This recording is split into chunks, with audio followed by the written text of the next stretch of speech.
My name is Barbara Coleman, 43, and my sister left her 2-year-old son with me. I raised him alone.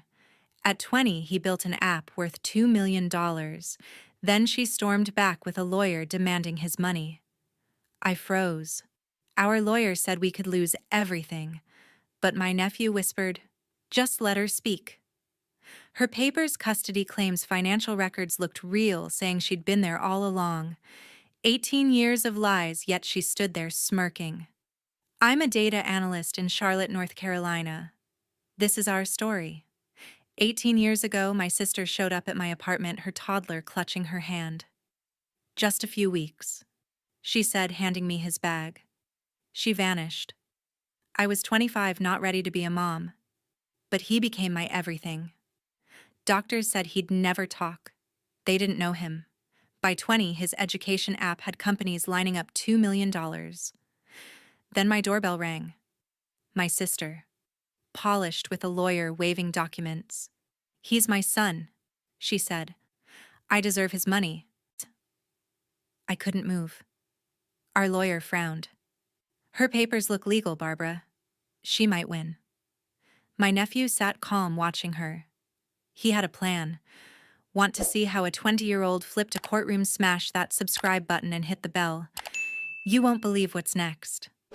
It was a chilly fall evening when Gloria knocked on my door in Dilworth.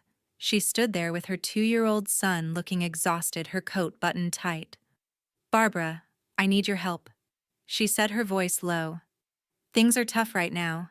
Can you watch him for a bit? I just need time to get stable." She promised she'd be back in a couple of weeks, maybe a month at most. I nodded, taking the small bag from her hand. Gloria knelt down, gave the boy a quick pat on the head, and turned away. Her car lights faded down the street, and that was the last I saw of her. I called her phone the next day. No answer. Left messages asking for details on his schedule, what he liked to eat. Nothing came back. Days turned into weeks. I kept calling, but her number went straight to voicemail, then got disconnected. She had vanished completely, leaving me with a toddler I barely knew how to handle. At 25, I had no kids of my own, no experience beyond babysitting neighbors back in college. My job as a data analyst meant long hours staring at screens, not dealing with a child who wouldn't speak. Ethan stood in the middle of my apartment, staring at the floor, his small hands flapping when the fridge hummed too loud. He flinched at every sound, the clock ticking, a car horn outside. I tried feeding him what I thought kids ate: cereal, fruit. He pushed the bowl away, humming a low tone that went on for hours. I took him to the pediatrician after a week. The doctor ran tests and confirmed what I'd suspected from his behaviors. "He's on the autism spectrum, Ms. Coleman. You'll need specialists for speech and sensory therapy." I signed him up right away, driving the same route to appointments every time, because any change made him scream in the car seat. At home, I dimmed the lights, removed noisy appliances, and learned to communicate without words. A point to the kitchen meant hungry. A tap on the shoulder, if he allowed it, meant, "Let's try something new." One night, he wouldn't stop crying. I rocked him gently, but he stiffened, pushing me away. I stepped back, giving him space, and he calmed down, curling up on the couch with his blanket. That's when I realized touch wasn't always comfort for him. I adjusted everything: soft fabrics, only no sudden movements. The apartment became a quiet zone, my social life on hold, as I focused on his needs. I shared my worries with Ellen Myers, my friend who worked as a freelance journalist. We met for coffee at a quiet cafe near my office. "This is overwhelming," I told her. "He's not eating right, and I'm scared I'm doing it wrong." Ellen listened, then squeezed my hand. "You're already doing more than most would. Keep going, one day at a time." Her words helped me push through those early months, reminding me I wasn't entirely alone. By the next spring, I realized Ethan needed more structure than I knew how to provide. I started with small changes that became our daily anchors. Every morning, breakfast was the same: plain oatmeal with sliced banana on the side, nothing touching. If I varied it even slightly, he would push the bowl away and refuse to eat. The drive to preschool followed an exact path left on Elm Street, right on Park Avenue, no shortcuts. One time, I took a different turn to avoid traffic, and he cried the whole way, hands over his ears. From then on, I mapped everything precisely, timing our departures to match his internal clock. As Ethan turned 4, then 5, his world expanded in unexpected ways. He'd sit on the floor with sheets of paper, drawing rows of numbers in perfect order. At first, it looked random: 2, 4, 8, 16, but I saw the pattern powers of 2 doubling each time. By 6, he arranged them into grids, creating sequences I had to study to understand. One afternoon, he filled a page with primes: 2, 3, 5, 7, 11, up to 97, all without a calculator. I watched in amazement as his small hands moved with precision, his focus unbreakable. It wasn't just repetition. He was building systems, seeing connections I missed. To keep track of his progress, I began logging everything in a notebook.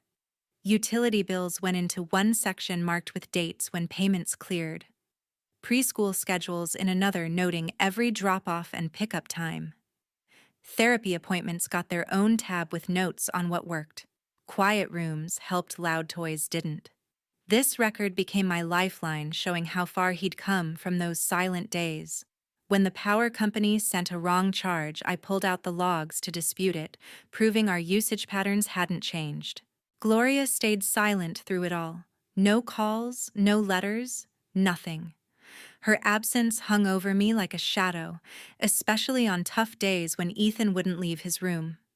I turned to Ellen for support, meeting her at the local library where she researched stories. "It's getting harder," I confided during one visit. "He's brilliant with numbers, but social stuff overwhelms him." She nodded, pulling books from the shelves. "Let me help find resources." Ellen dug up articles on autism strategies, emailing links to sensory tools and parent groups. Her practical advice: try weighted blankets, avoid fluorescent lights, gave me new ideas to try at home.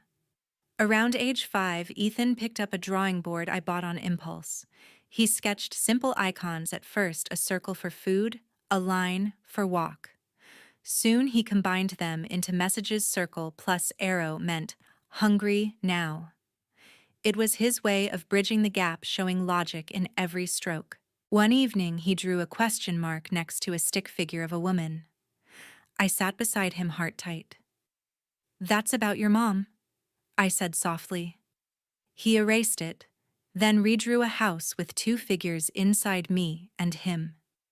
His mind worked like a puzzle, fitting pieces where words failed, revealing depths I was just beginning to grasp. When Ethan turned 8, I got him a tablet for his birthday. He took to it immediately, tapping away at simple games I installed. Within weeks, he found a coding app buried in the free downloads. He started dragging blocks of code to make shapes move on the screen, creating patterns that looped in perfect rhythm. By 9, he typed short scripts, making text scroll in neat rows. His fingers flew across the screen, and he began typing messages to me instead of drawing short phrases like "need water" or "school tomorrow." It was a leap from his paper grids, and I could see his mind racing, turning ideas into commands. School, though, was a battle. At 10, his teachers wanted to move him to a special education class, citing his lack of verbal responses and occasional outbursts when overwhelmed. I met with the principal, a stern woman who insisted it was for his own good. I pushed back, knowing Ethan was outpacing his peers in math and science. His tests showed it: perfect scores on pattern-based questions, even if he wouldn't speak during group work. I argued he needed challenge, not isolation. The school wouldn't budge, claiming their resources couldn't accommodate him. Frustrated, I called Ellen at her office. "They're trying to sideline him," I said, gripping the phone. She didn't hesitate. "I know someone who can help." She connected me with David Marshall, a lawyer specializing in education rights. David reviewed Ethan's records and met us at a local cafe. He laid out a plan to request accommodations, extra time on tests, a quiet space for focus. After weeks of meetings, the school agreed to keep Ethan in regular classes with support, but I felt the fight was far from over. One quiet evening when Ethan was 14, he sat me down at the kitchen table. He typed on his tablet, the screen glowing in the dim light. "Where is my mom?" The text read. My throat tightened.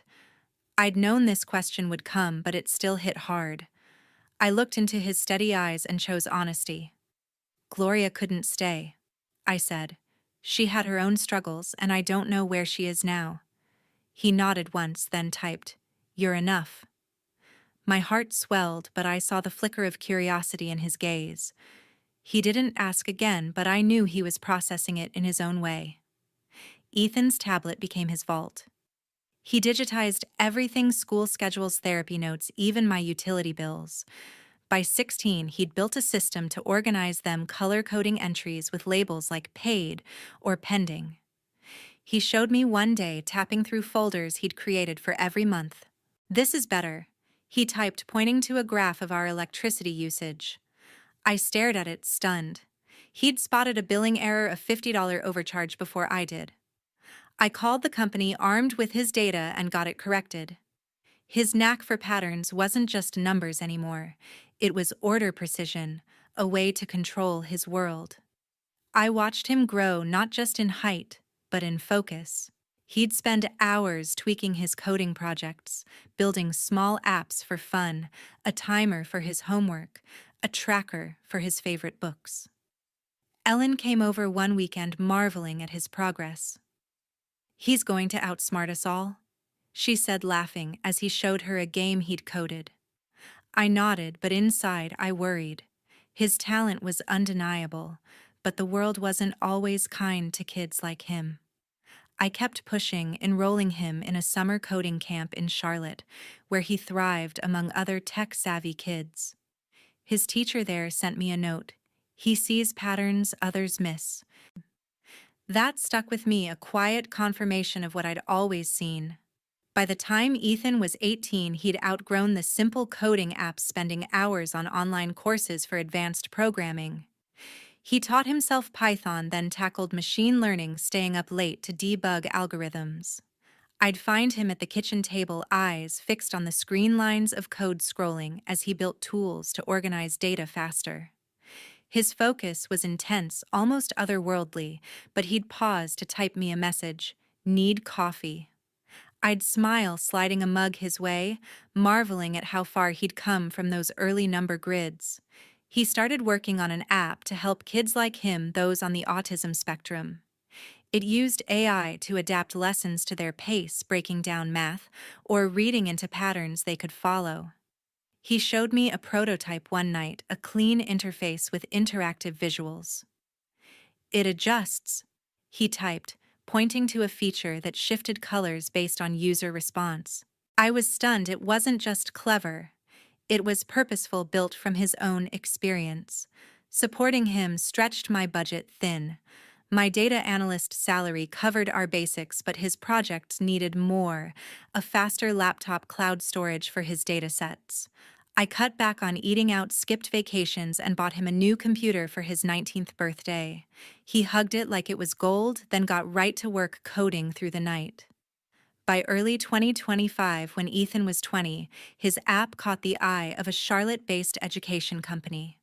They invited him to pitch at their office downtown. I drove him there, my hands tight on the wheel, nervous for him. He walked in with his tablet, calm as ever, and demoed the app to a room of executives. They offered $2 million on the spot to buy it outright, with royalties for future updates. I sat in the lobby, heart racing, when he came out and typed, "We did it."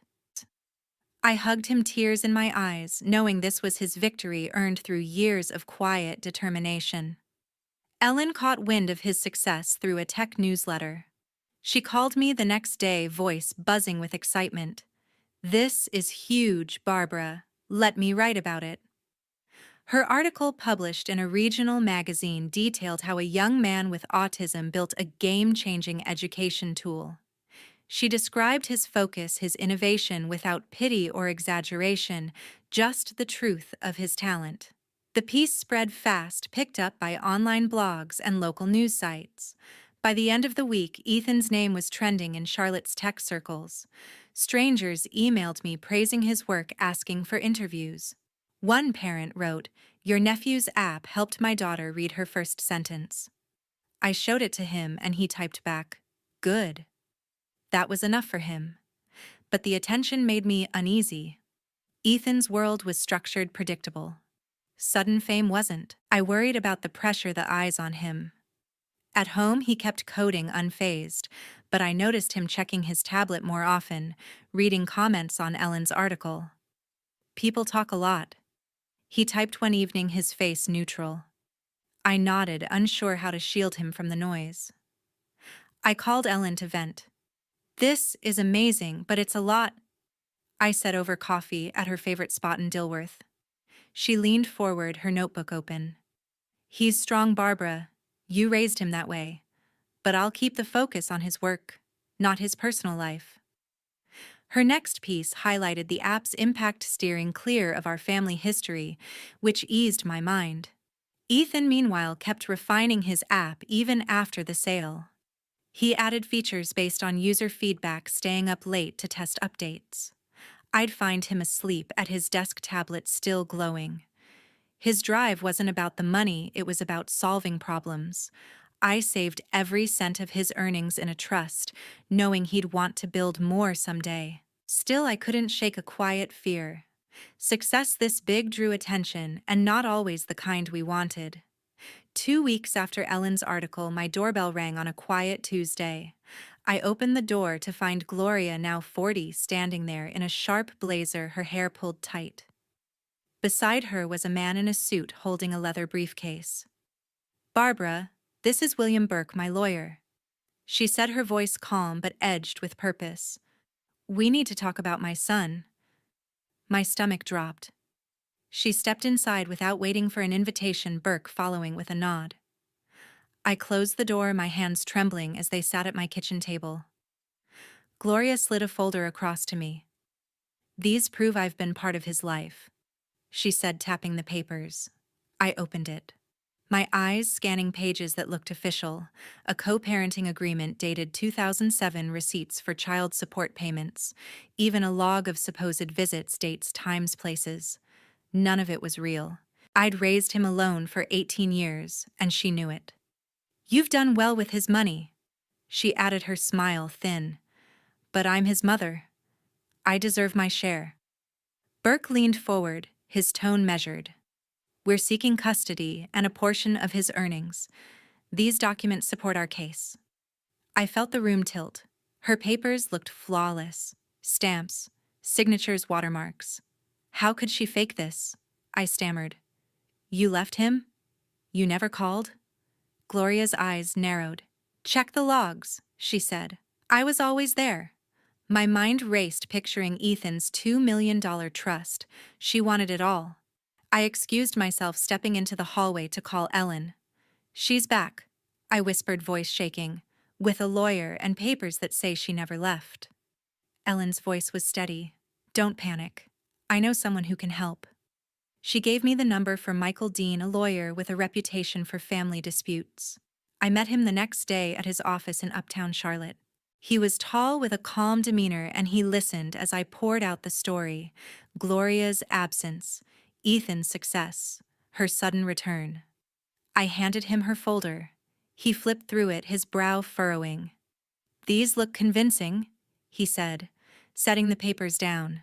"Co-parenting agreements, payment records, it's detailed. Without evidence to disprove them, she could win custody and access to his funds." I gripped the chair, my knuckles white. "But it's all fake," I said. "I have my own records, bills, schedules, everything." Michael nodded. "Bring them. We'll build a case, but it's going to be tough." Back home, I sat Ethan down and explained what was happening. He listened, his face unreadable, staring at his tablet. I expected him to panic, but he didn't. He typed slowly, then turned the screen to me.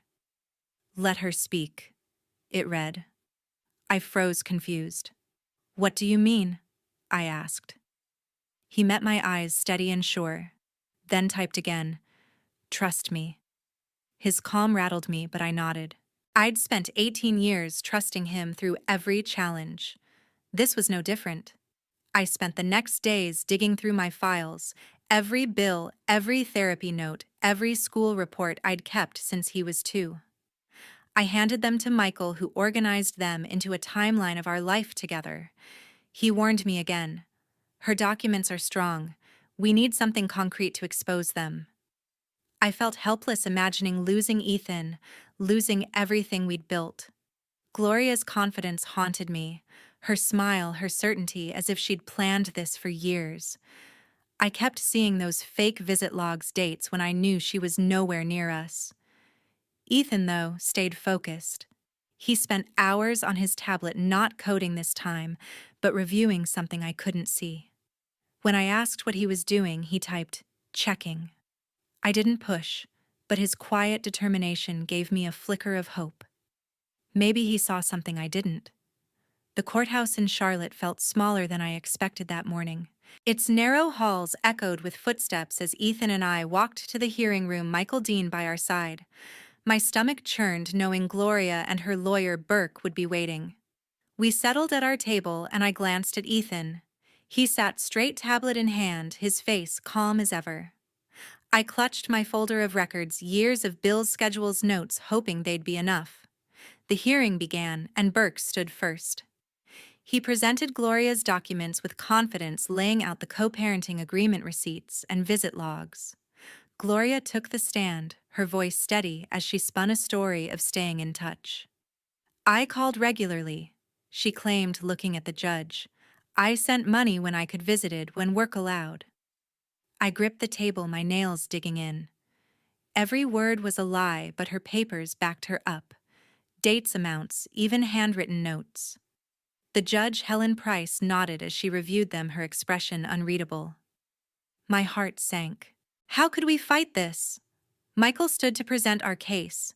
He submitted my records, utility bills, therapy schedules, school reports detailing 18 years of raising Ethan alone. "Ms. Coleman has been his sole caregiver," he said, pointing to my meticulous logs. "No trace of Gloria exists in these." But Judge Price frowned, flipping through my papers. "These show your efforts, Ms. Coleman," she said. "But there's no official guardianship document. Without it, her claims hold weight." I felt the air leave the room. Michael had warned me this could happen, but hearing it from the judge was a punch to the gut. Then Ethan stood, his tablet under his arm. "May I speak?" he asked, his voice clear, surprising everyone. Judge Price nodded, curious.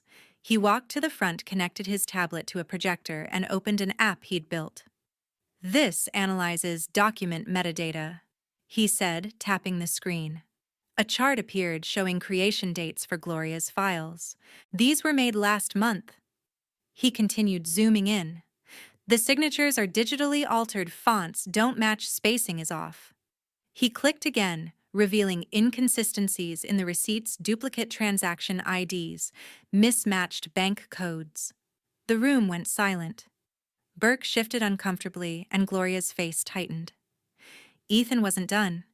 He opened another file, his own digital archive. "I've tracked our life since I was 8, he said. A timeline filled the screen. My bills, emails, therapy notes, all time-stamped, cross-referenced, unbroken, for 18 years. "There's no record of her," he said, pointing to Gloria.